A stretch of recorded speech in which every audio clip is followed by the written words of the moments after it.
Hi, everybody. Sam Kavaris in the samsportsline.com sports update. I know it's been a while since we've done this, and some of that's on purpose.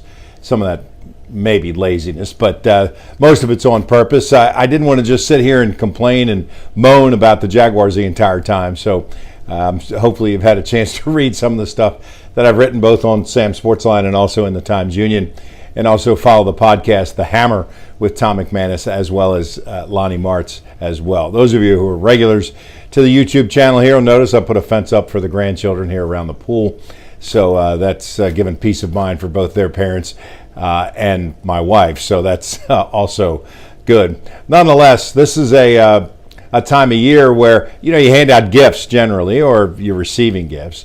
And the Jaguars, I guess, need a gift of a restart. I guess that's what I'll call it. Because I don't think that they need a rebuild. They need a restart. And if you have been following what I've been saying about what happened as this team devolved into chaos, it certainly starts at the top. I mean, who's the person that made the decision to bench the quarterback and fire the offensive coordinator on the same day? That doesn't make any sense, because then you don't know who the issue was. And I thought this past weekend Blake Bortles performed admirably in a tough situation and helped the Jaguars with a win against Miami. It's going to be change coming, as I wrote a couple of weeks ago, for the Jaguars. I do think Doug Marrone will continue to be the head coach here. I don't think Tom Coughlin will step down. And just one of the reasons could be that it delays his eligibility for the Hall of Fame until he's fully retired. Coughlin's already 72, 73. If he's coaching for a couple of years, he'd be 80 before he was eligible for the Hall of Fame again. But that may not make any difference to him. But then again, he and Marrone, very similar ideas, very similar values when it comes to coaching a team, and I don't think Marrone is doing anything different than Coughlin would do. This locker room was not good, and it took them too long to get rid of Dante Fowler.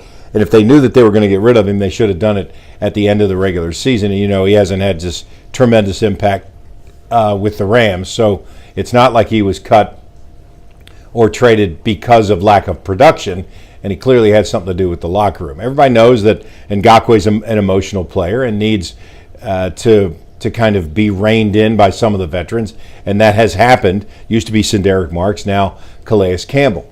But the Jaguars' offense decimated by injuries, and I will agree with Coughlin, the nature of the game did catch up with them.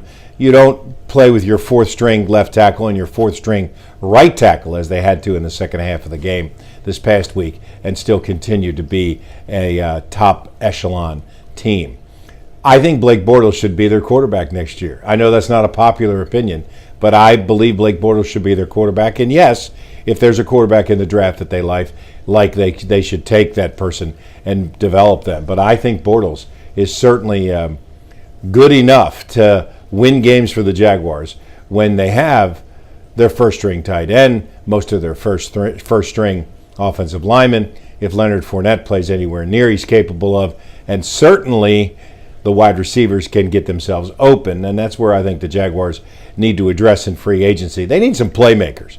They need guys on offense that can make a difference, and we'll talk about the quarterback situation as it goes forward.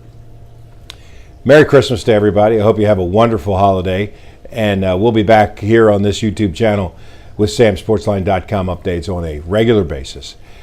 Merry Christmas again, and hope you're spending it with friends and family.